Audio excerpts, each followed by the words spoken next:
Yep. Good afternoon, everybody. Welcome to the beautiful constituency of Drayton Valley-Devon and to the Genesee Power Plant and to Capital Power. Thank you for inviting us out here tonight or today, and we have an announcement to make. You know, the constituents of Drayton Valley-Devon have looked forward to a period of time when we can see the economy of this province and this constituency recover. I think we're well on our way towards that, and I believe this announcement is going to point us in a direction where we can look to that Alberta recovery and do so in a fashion that respects the economy and the environment. I want to thank Minister Nixon and the Premier for coming out today. And Premier, why don't you come and make your announcement? Well, thank you very much, MLA Mark Smith, for welcoming us here to the beautiful riding of Drayton Valley-Devon. And out here, thank you very much to Capital Power for welcoming us to the Genesee Power Station, which helps literally to keep the lights on in Edmonton and much of the region here. Thank you, Mark, for being a strong voice for jobs in the economy, but also diversification and research in important new areas of green technology.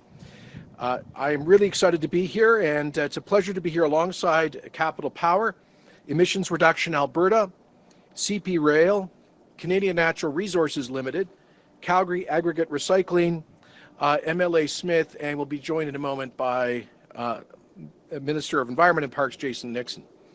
Last September, Alberta's government announced that we would invest the $750 million collected from our technology, innovation, and emissions reduction program into new technologies to lower emissions and create jobs in the process.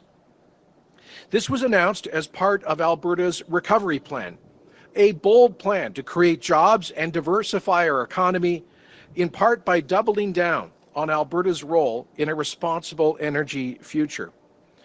I'm pleased to say that $750 million of investment is being leveraged to access billions more in private investments for projects that are expected to create about 9,000 direct jobs while significantly lowering Alberta's greenhouse gas emissions.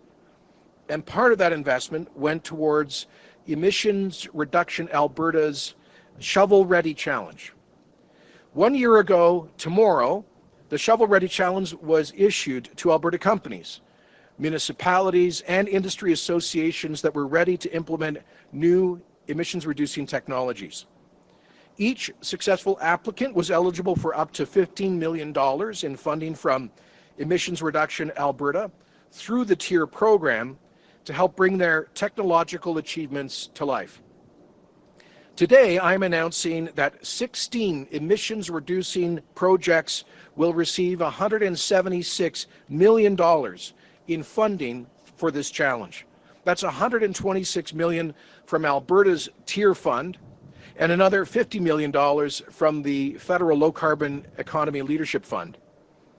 Together, these projects, many of which are already underway, will inject $2 billion into Alberta's economy and eliminate almost 7 million tons of greenhouse gas emissions by 2030. That's equivalent to eliminating emissions from the electricity used by 1 million homes. These projects are ready to start very soon, and this batch of funding will support about 5,600 jobs for Alberta's construction workers, operations managers, electricians, truck drivers, engineers, tradespeople, and many more. This funding is getting installers, inspectors, quality control technicians, and site supervisors back to work sooner rather than later. Large operations across nearly every sector in Alberta are benefiting from this funding, including oil and gas, and chemicals and fertilizers, cement and concrete, forestry and agriculture, electricity and manufacturing. Minister Nixon will provide more details in a minute, but let me just say that our TIER program is something that we ran on the last campaign, which was to improve something Alberta's been doing since 2007, which is applying a levy on major industrial greenhouse gas emissions to use that money to reinvest in emissions reducing technology, because we believe the path forward to address the climate challenge is not punishing people for living normal lives, but rather investing in technology that can make a huge difference. Alberta's TIER program continues to show this province's national and global leadership in groundbreaking technological advances that lower emissions to fight climate change, while at the same time creating jobs and diversifying our economy. Alberta is quickly becoming a hub for these projects, like the historical investment from Dow Chemicals announced last month that will use carbon capture for the world's first zero-emission ethylene derivatives complex on the face of the earth. What we believe, when it goes to final investment decision, will likely be the largest investment in the Alberta economy in well over a decade. And I want to mention the words, indeed, of Dow Global CEO Jim Fitterling as he stood on the floor of the New York Stock Exchange to announce this huge investment. He said last week, quotes, "You have to have the policies that support moving to low carbon emissions, and that's what we're doing up in Alberta," unquote. Well, Mr. Fitterling is right. That's exactly what we're doing up here in Alberta, and we continue to do so. We're on track here today. Now, back in the summer, I took part in announcing Air Products' billion-dollar hydrogen facility in Edmonton, the first of its kind in Canada to produce net zero hydrogen from natural gas, and one of many great projects being funded by this shovel-ready project, this shovel-ready challenge, I should say. The companies using this funding are showing incredible leadership on economic diversification and recovery, job creation, and reducing emissions through technology. One of the projects is Capital Power's own innovative carbon nanotube technology, which transforms carbon dioxide and prevents emissions from entering the atmosphere. And actually, it was MLA Mark Smith who was the first guy to tell me about this nanotube technology about 2 or 3 years ago. Nanotube technology being developed here has the potential to transform entire industries like electrical engineering by replacing copper. Brian will have more to share about this exciting tech in a few minutes. Together, we see the results of our homegrown, made in Alberta approach to lowering carbon emissions. Practical innovations that protect the environment in tangible and measurable ways. Technology, not taxes. We aren't talking about reducing emissions. We aren't just talking about reducing emissions. We are acting to actually reduce emissions, and that's what matters. We're making investments that will actually reduce emissions right here at home and right now. We were the first jurisdiction in North America to establish a levy on industrial carbon emissions way back in 2007. We were the first regional government in North America to set a methane's emission target combined with methane technology that'll cut 1.5 million tons right away as part of the province's goal of reducing methane emissions from upstream oil and gas by 45% from 2014 levels to 2025. And the market is driving a transition from coal-fired electricity to gas by 2023, just 2 years from now. Combined with our hydrogen roadmap that we'll actually be releasing tomorrow, our petrochemical incentive program, Alberta's natural gas strategy, and our long-standing support for carbon capture and storage, with all of these and other policies, we're attracting investment and job creators back to Alberta. Last summer, we launched Alberta's recovery plan to grow our economy in the face of the global COVID recession and the collapse in energy prices.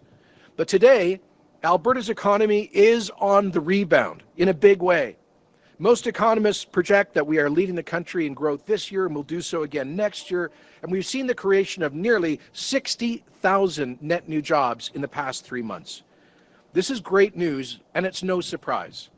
Alberta is home to some of the most enterprising entrepreneurs in the world who recognize that innovation, the environment, and economic prosperity go hand in hand.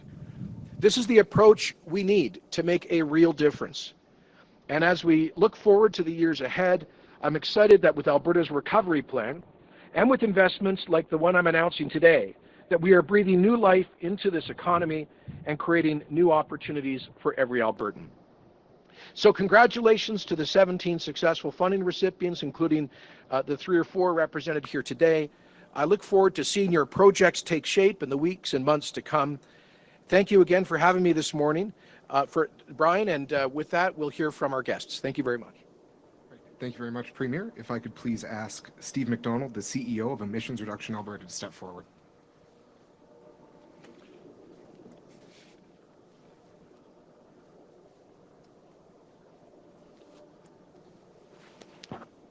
Good afternoon, everyone.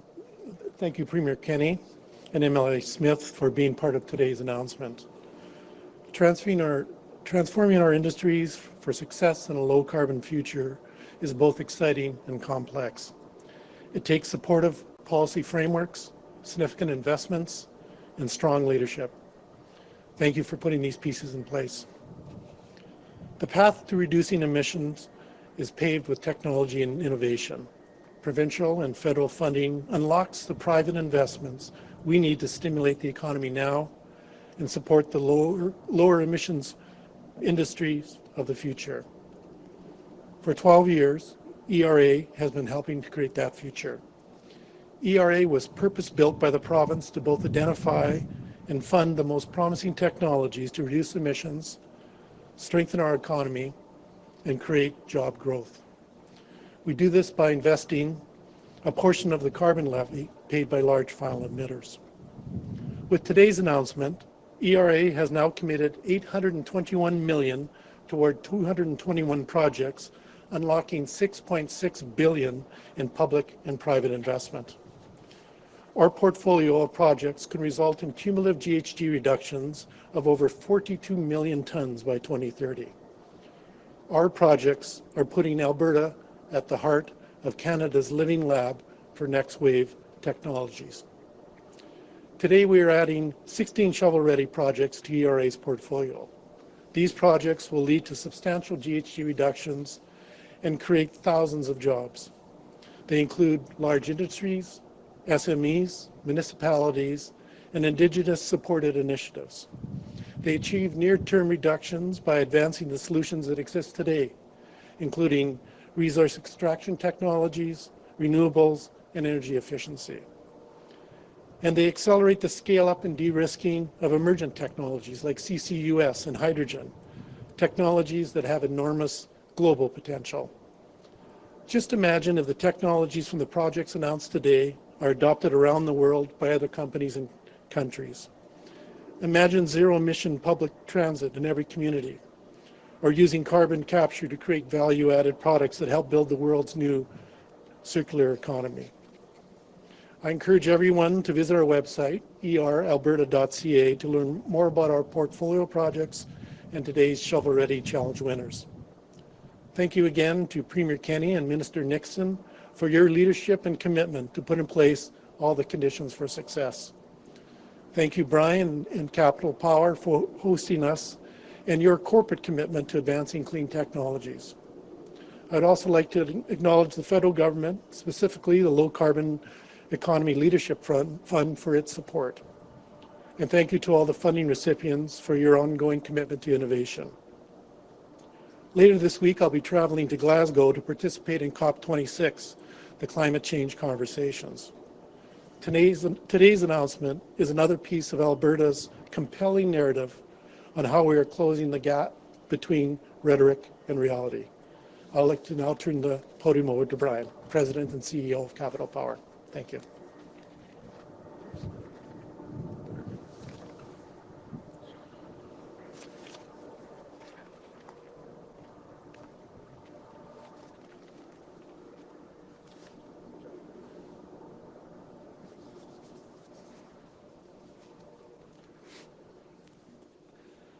Thank you, Steve, and welcome to all our guests, Premier Kenney, Minister Nixon, Steve MacDonald, to all at the Genesee Operating Station. This facility has a long history in Alberta. Since 1989, Genesee has reliably powered not only the daily lives of Albertans, but supported the innovation and industries at the heart of our province. At Capital Power, we're working to transform our energy system to support a carbon-neutral future. Genesee is our hub for innovation and the commercial application of new technologies driving this change. Capital Power is proud to receive $15 million from the ERA's Shovel Ready Challenge for our Genesee Carbon Conversion Center. This facility is set to be the world's largest commercial-scale production facility of carbon nanotubes and will utilize C2CNT technology, a game-changing solution to transform carbon dioxide emissions into a useful product. This funding demonstrates Alberta's commitment to innovation and emissions reduction and reaffirms our impact as a world leader in energy transformation. We're excited to develop this center and demonstrate how emissions from a power generation facility like Genesee can not only be captured, but utilized in an innovative way such that the end product helps avoid downstream emissions in our economy. Our carbon nanotubes are a conductive, high-value product that can be used as an additive to substantially increase the strength of materials such as concrete, steel, epoxy, and aluminum. The use of these carbon nanotubes in downstream industrial processes reduces the amount of inputs and energy required and drives further reductions in carbon dioxide emissions. This is just part of the innovation we're committed to deploying at Genesee.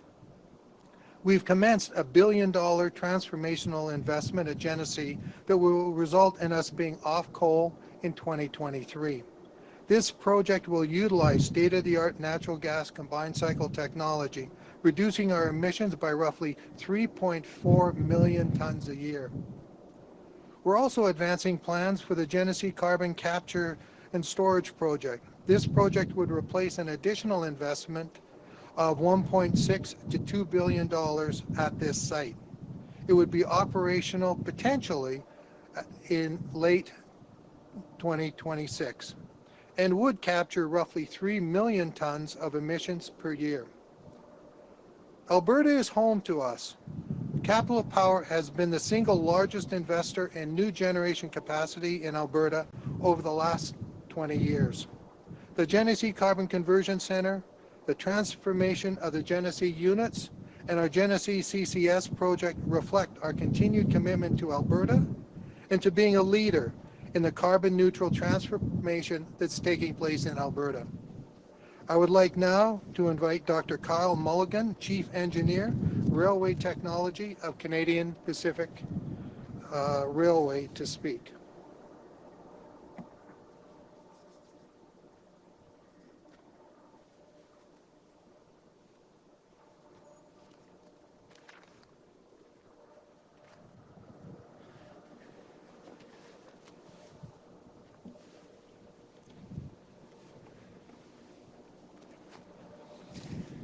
Thank you, Minister.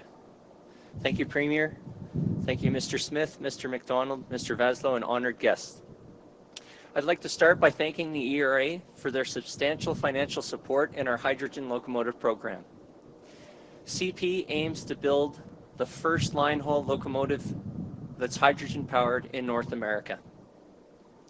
With the financial support of the ERA, we are able to take our first prototype to 3 locomotives. In addition to the 3 locomotives, we are going to be building hydrogen production facilities and fueling stations located in our terminals in Edmonton and Calgary. To build a line-haul locomotive, you can replace the diesel generator using new technology, like hydrogen fuel cells and batteries. These technologies will be used to power the already electric traction motors of our locomotives. I'm proud to say that with the additional funding, we've been able to establish a center of excellence in hydrogen and freight rail systems right here in Alberta. We believe that the knowledge that we're going to gather will be critical for not only us, but the entire North American freight rail industry, which yields the potential of converting 30,000 plus locomotives to decarbonize this industry. With that, I'd like to introduce Travis Powell, President of Calgary Aggregate Recycling. Thank you.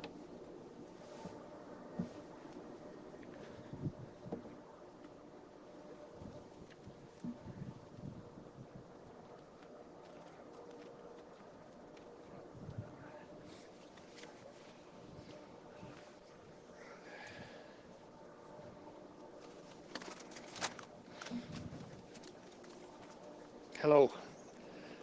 We would like to thank the Government of Alberta and Emissions Reduction Alberta for the opportunity to construct Canada's first soil reuse facility. This facility is a stepping stone for greater emission reductions as Alberta adopts this technology to divert valuable resources from landfill.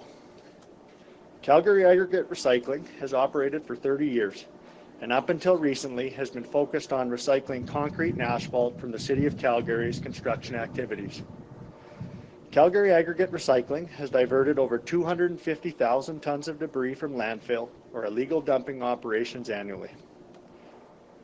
The soil reuse facility will exist within our current location and will recycle contaminated mixed soils that are unsuitable for the use in new construction, leading to significant waste reduction, greenhouse gas emission reductions, economic recovery, and long-term sustainability. This process will reduce the distances and volumes of materials that must be exported for disposal, while also reducing the need for importing new products into Calgary. This reduction of heavy traffic will reduce emissions by 67% and extend the usable life of landfills and aggregate resources in the greater Calgary area. Without programs such as the ERA and the forward thinking of our provincial government, our goal for a more sustainable future would not be possible. We look forward to the future expansion of this facility throughout our province and to put Alberta on the leading edge of sustainable construction. Thank you. Thanks so much, Travis. I'd now ask the Honourable Jason Nixon, Alberta's Minister of Environment and Parks, to take the podium. Thank you.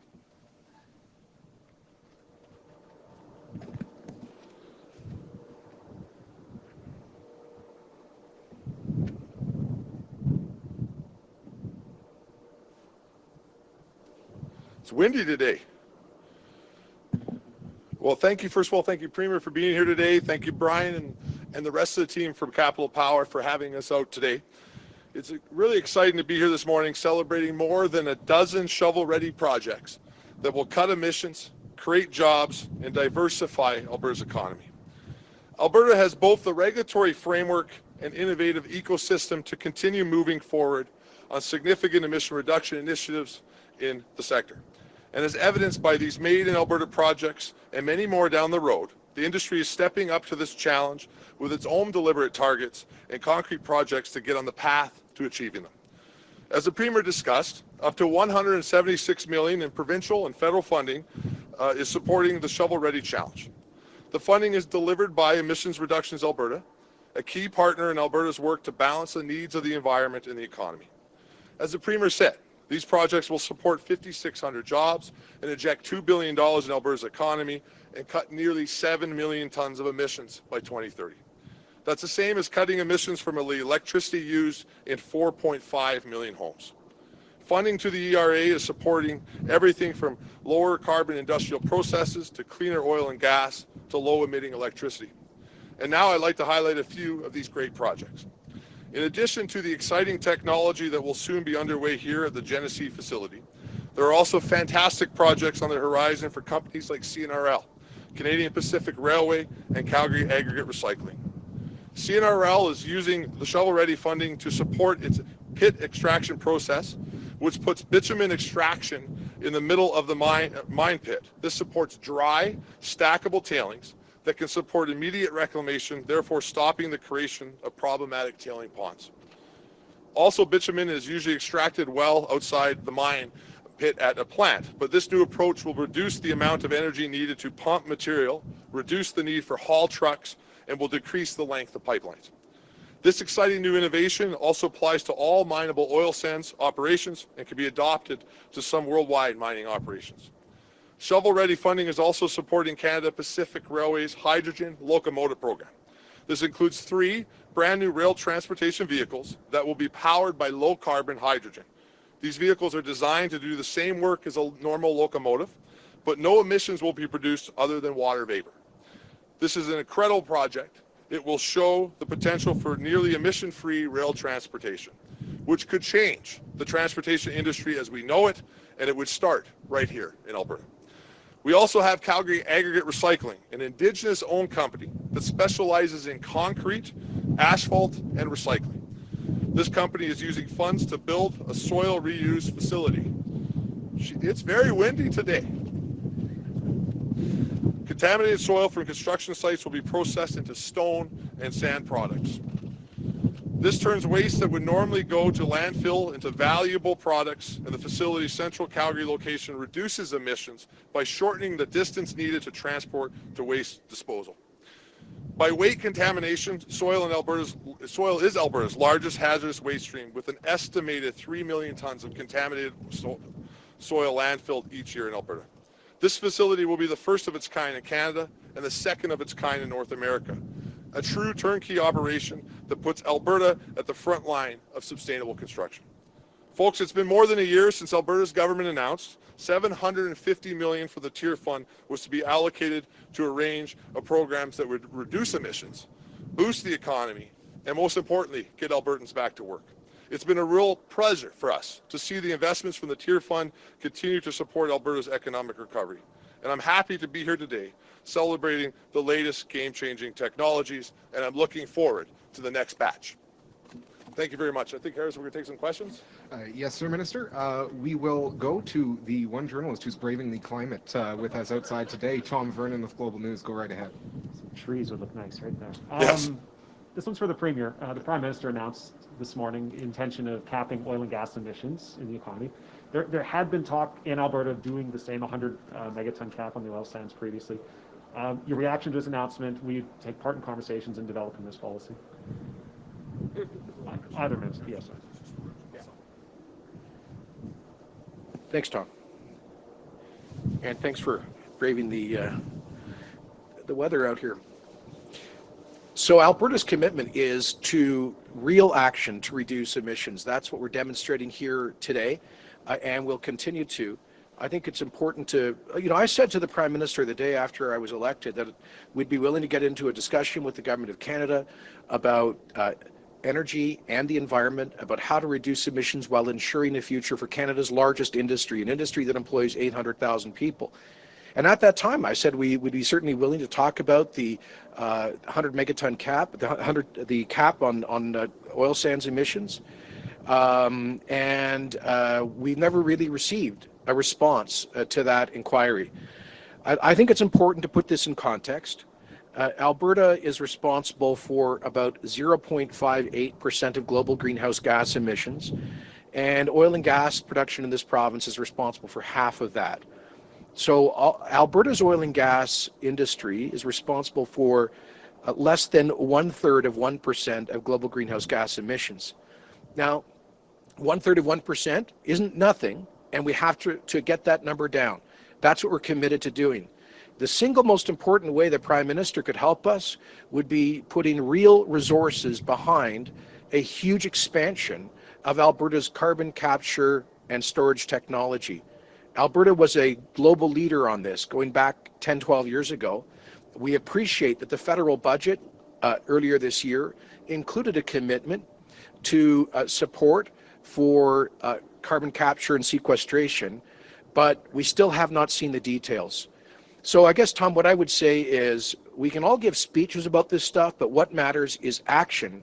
And we think we could take an enormous amount of CO2 out of the environment through we think as much as 190,000 megatons or more, up to 640,000 megatons could be reduced by Alberta oil and gas emissions if we had suitable CCUS infrastructure. So we'd like to work with the feds on concrete things like that. Instead of just setting targets that Canada has consistently missed, let's actually invest in the technology like CCS. Do you have a follow-up today, Tom? Yeah, it's on another issue. I mean, this one might be for the minister, but might be for you, Premier. The carbon tax, we currently have the federal carbon tax here. Where are we at in designing an Alberta one after the court case? Are we going to be doing that, or are we just going to stick with the federal plan?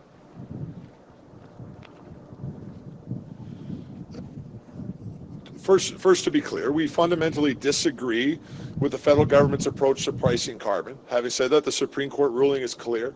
And as the Premier said then, and I said then, that requires us to take some action on what is in the best interest of Albertans.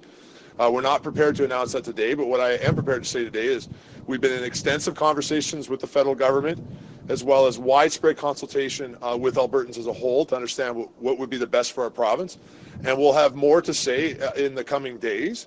But what the action that we take will be done to protect the Alberta taxpayer and to make sure, the same as we do for all of our climate policies, that the mechanisms that we use in Alberta will be done to protect everyday Albertans and to protect our industry and make sure that there's a path forward for job creators. Thank you, Minister. That concludes our in-person questions today, so we'll hop over to the phones. Operator, can you please put through our first caller? David Staples, Edmonton Journal. Yes, Premier. In his speech today, Trudeau talked about capping emissions today. Alberta has talked about having a 100 megaton limit in Fort McMurray, which is in the future. Is there any change in policy here that you're hearing from the Trudeau government on this, or what do you make of his call for the cap of oil and gas sector emissions today? Well, frankly, it's hard to know because we have tried to get into a serious dialogue with the federal government about this and related issues for over 2 years, and they really don't seem to be so far willing to sit down with us and have a serious conversation. Our message to them is simply this, that they have zero chance. The government of Canada has zero chance of achieving its greenhouse gas emission reduction targets without Alberta, specifically without Alberta's oil and gas industry. We need to be partners in this. Let's sit down and figure it out together. Instead, we seem to constantly deal with improvised targets of ever increasing ambition from a federal government that's never come close to meeting its targets. I think it's time for, yes, ambition, but also real, concrete progress. It's not enough just to throw out big numbers and give at speeches at international conferences. Where the difference is going to be made is in the industrial application of technologies like we're announcing today, and particularly things like a massive upscaling of carbon capture, utilization, and storage technology. So we would love to sit down and talk to them about that. For our part, Alberta, Minister Nixon will be releasing Alberta's updated climate policy in the next few weeks.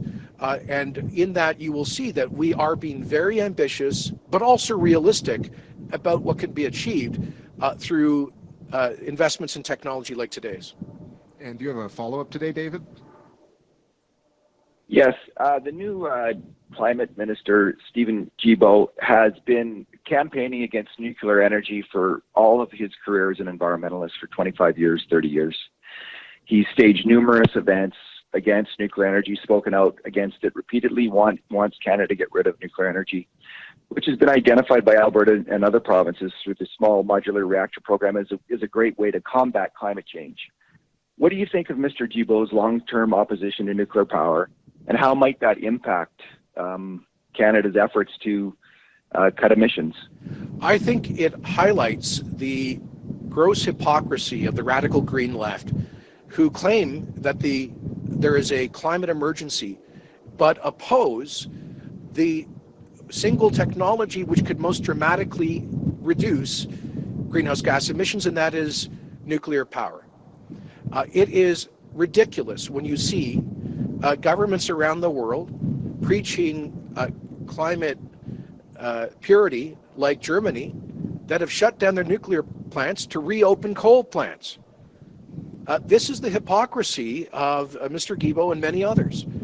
And so, Alberta has never had traditionally the population scale and we've had abundance of other forms of energy, so we never did traditional 1970 style nuclear plants here. But we are keenly interested in the prospect of small modular reactors for industrial and local applications, and we want to be leaders in that front.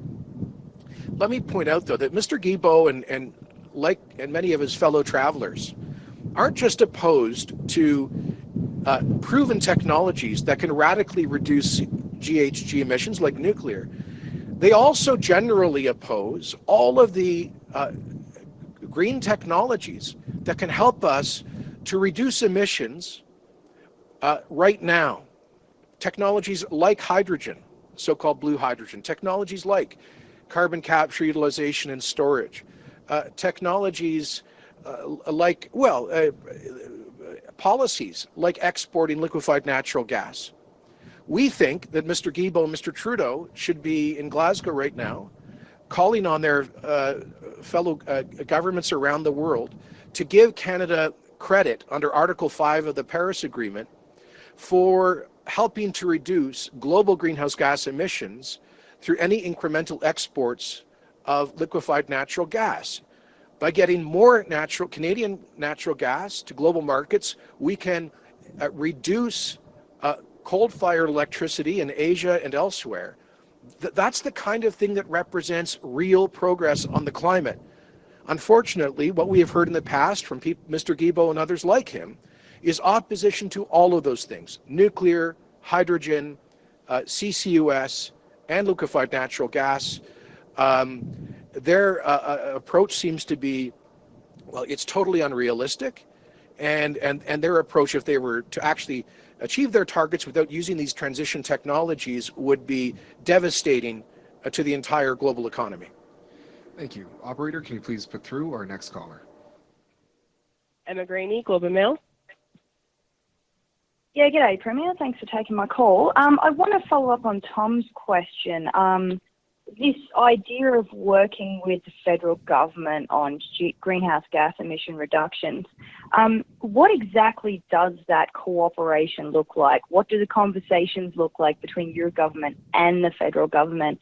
Like, are you going to take part in the Net Zero Advisory Board, or what? Can you give some tangible examples there, please? Sure. I spoke to the Prime Minister about 12 hours after our election in April of 2019 and said, we need to sit down and have a big picture discussion about all of these issues: the 100 megaton cap on the oil sands, major emitters levy, equivalency on that, and methane. I will say that we have had, Emma, some periodic progress with the federal government. For example, Minister Nixon worked very hard to secure equivalency agreements on Alberta's methane regulations.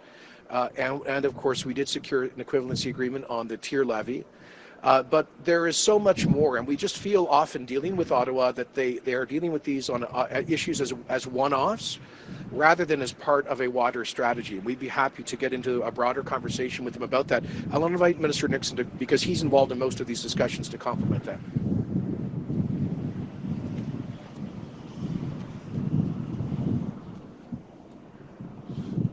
Emma, just building on what the Premier said, we've been in constant contact with the federal government along the way for the last 2 years.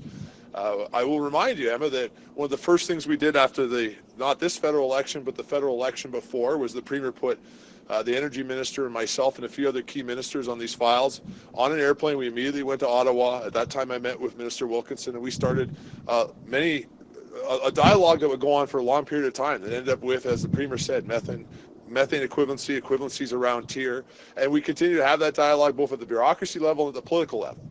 The problem, though, is that the federal government continues to be focused on targets that they have not achieved once and not on concrete action. And if the federal government wants to set these ambitious targets, they need to invest. And the very first thing they need to do, and this message is being delivered at all levels of our government to the federal government, the very first thing they need to do is support us with the $32 billion investment in carbon capture, utilization, and storage in our province to meet our requirements when it comes to the oil sands for that ambition.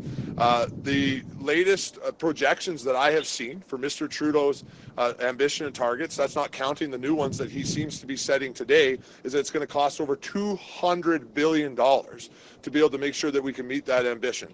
At this point, from the perspective of Alberta, we continue to invest significantly in addressing climate change in our province, and it's time for the federal government to stop setting targets, to show up and actually invest if they want to meet those ambitions. If not, this just continues to be the federal government setting targets that clearly they have no intention of ever meeting. Thank you, Minister Nixon. Emma, did you have a follow-up today? Yes, I actually did. Okay, so you're talking there about investment. Obviously, the federal government is developing the carbon capture tax credit right now. I mean, $50 million of what you're announcing today is also coming from the federal government.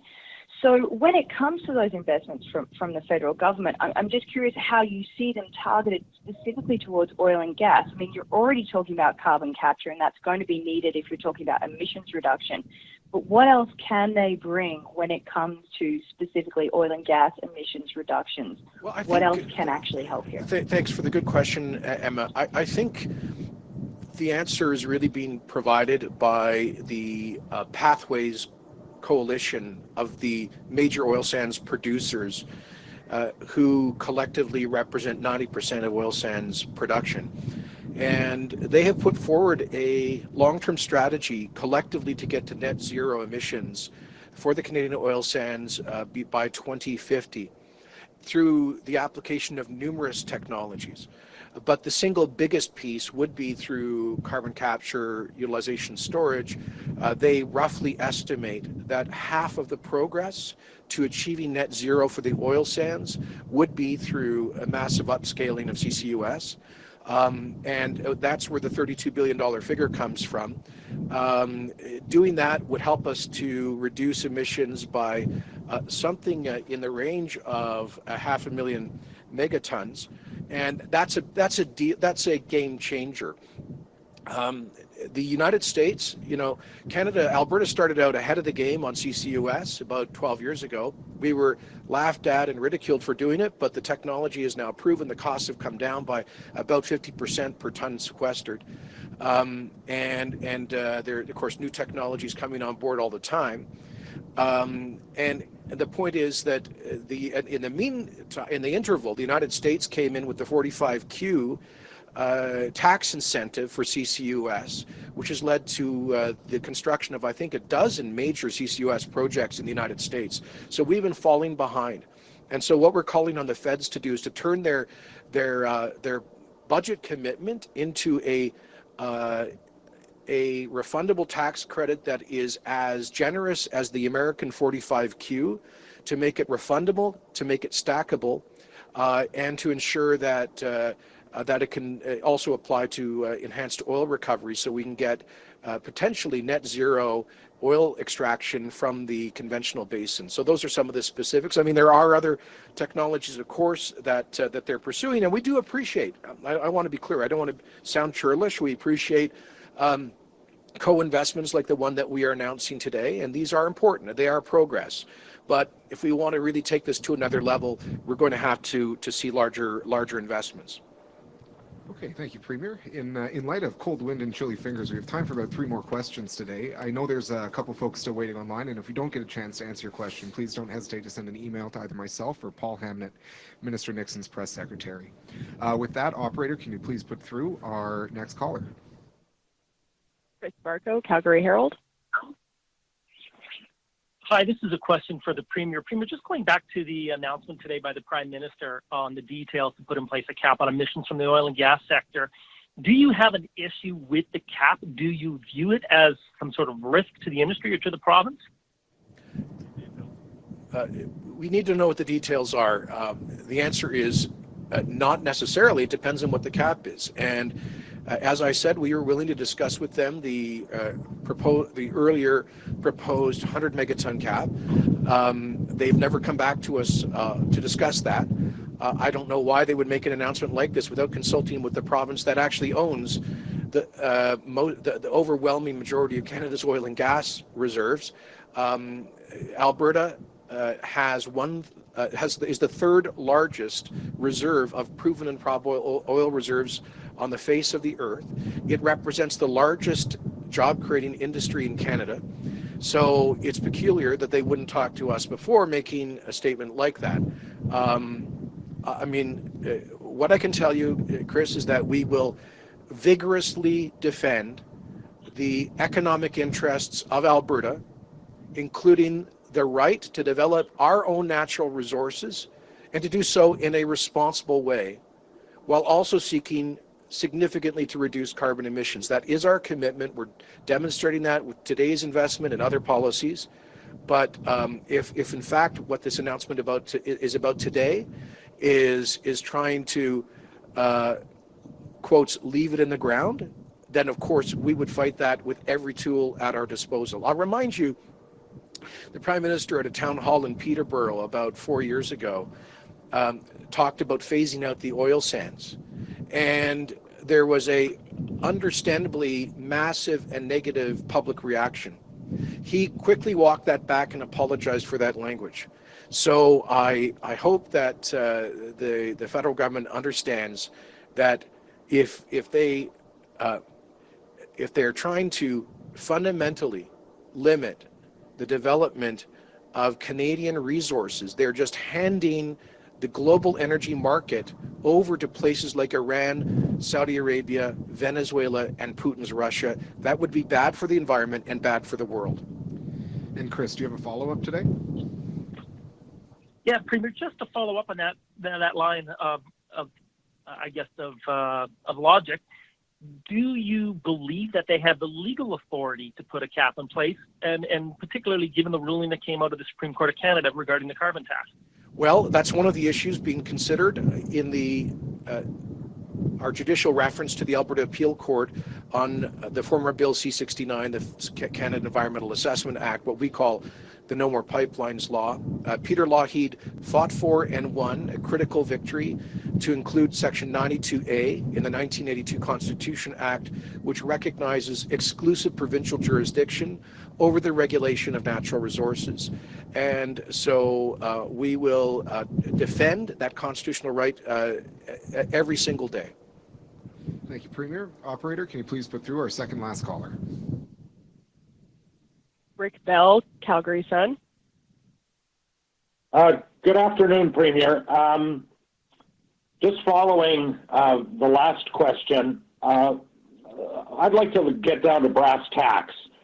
Do you think Prime Minister Trudeau really cares what you think, or cares what your government thinks, or cares what Albertans think about any commitments, proclamations, declarations he makes in Scotland or in Canada or in anywhere else? Do you really think he cares what Alberta thinks about it, or you think about it? I don't know the answer to that question, Rick. All I can tell you is that the Prime Minister better be concerned about the Canadian economy and jobs from coast to coast. Tens of billions of dollars that fill his treasury every year come out of Alberta's energy sector. 800,000 Canadians are tied to it for their jobs directly and indirectly. Manufacturing companies in Ontario and Quebec would go broke if they didn't have orders from the Alberta energy sector. So if he cares about the economy and jobs, as he claimed to in this recent election, then he will work with us to ensure a future for Canada's largest industry. Thanks, Premier. Rick, do you have a follow-up today? Yes, I do. Thank you. I applaud you for your optimism, Premier, but what happens if that does not occur? And yet again, perhaps he is not listening to Albertans or factoring in Alberta, which is a movie probably made last week with the appointment of an environment minister who's nicknamed the Green Jesus of Montreal. So what happens if you don't feel he has met that standard of consulting with Alberta and working with Alberta? what can be done, or what kind of a stand will you take if that happens? Well, we're already taking that stand in the Alberta Court of Appeal with our judicial reference on his invasion of our constitutional jurisdiction in Bill C-69. So that card has been played. We made a statement as a province that we want a fair deal in the Federation with a 62% vote on the equalization referendum a couple of weeks ago.